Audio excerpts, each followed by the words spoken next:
So as some of you know, I'm a big Evangelion fan, right?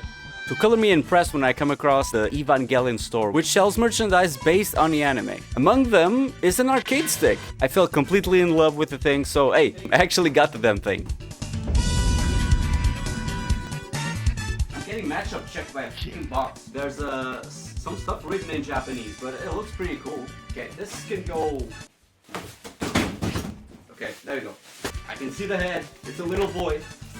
Oh, would you look at that. Okay, so this stick is actually a clone of a couple of other sticks. If you're familiar with the Joytron Ultra Fighter Edition, the Mad Catz TE2 Plus, the Marshall 1, or the PXN X9, yeah, you're gonna be getting basically the same thing. Which means you're gonna get like quality components, it's gonna feel good, it's gonna be an able stick, and it's definitely viable. Now the price is set at $200 roughly. Thing is, this is a Japan-based store, which means you have to get a proxy service to actually buy them. In this case, I ordered through Buy, which was a service that was officially supported by the website. It basically bought the stick in Japan and then they sent it overseas to Europe. It was a great service, however, this does come with a price, so adding the base price, the taxes, and the Buy service, yeah, it's gonna get a lot more expensive.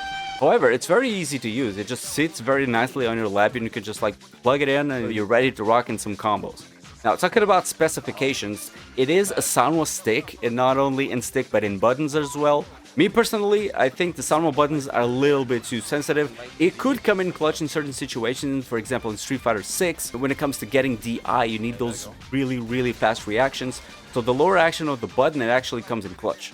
However, the stick itself, you know, it is as bait as you can get. It is a Sanwa stick, but your movements have to be really tight. It is a very precise stick. There's also turbo functionality if in case you need it, and a very tiny switch that lets you easily change between directional input methods. Giving it a little more flair to the stick, the buttons also come with green LED lights that you can easily turn on and off. It is moddable, which is a plus, so you can just like basically open it, and there's easy access not only for the stick but for the buttons as well. So the materials are very high quality. Even though it's basically all plastic, it feels nice, heavy and bulky on your lap, especially with the foam bottom. When it comes to weight, this stick is a little bit on a chubbier side, so it's kind of big, it's pretty heavy, which does have its cons, but it also allows you to have a very stable experience when it comes to playing with the stick. It also comes with a pretty cool braided USB pluggable cable, just has to make it a little bit more compact.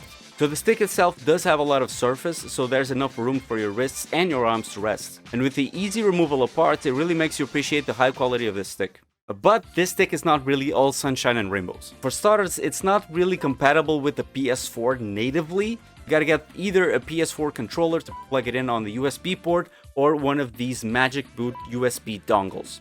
Even though it does have a lot of space, the edges on the stick sometimes actually make my wrist a little bit uncomfortable. After long stretches of gameplay, I really started to feel a little bit of pain on the wrists. And even though we talked about the easy removal of parts, there is something very important, which is there's not really access to the board itself. So if you want to change the stick, if you want to change the buttons, that's alright, but there's not really easy access to the board itself. So actually, if you wanted to change the board to make it compatible with the PS4, it's not going to be easy. And even though it does have its perks, being a very big stick, when it comes to transportation, it is kind of a hassle. So who is this stick for? I think it's a great first stick if you don't really go to tournaments and don't really play on a PS4. You're going to get a lot of bang for your buck because it is a soundless stick.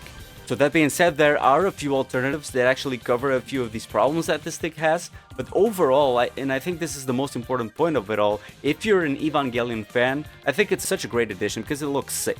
So it ends up being a little bit of a collector's item. Even though it is hard to buy it and you need a little bit of peripherals to get it to work, it's gonna do you great. However, there are a few modifications that I did to the stick itself. So more importantly, I actually got a detachable stick just to make it a little bit more compact, and I filled the inside of the stick with foam to accommodate all of the little pieces. And I also got some extra gates if I ever felt like playing with something different. And with a nice green USB-C cable, I made it basically my dream stick. So let me know what you guys think. As for me, I'm gonna keep playing with the stick, it feels great. And yeah, thank you so much for watching. I'll see you guys in the next one. Peace.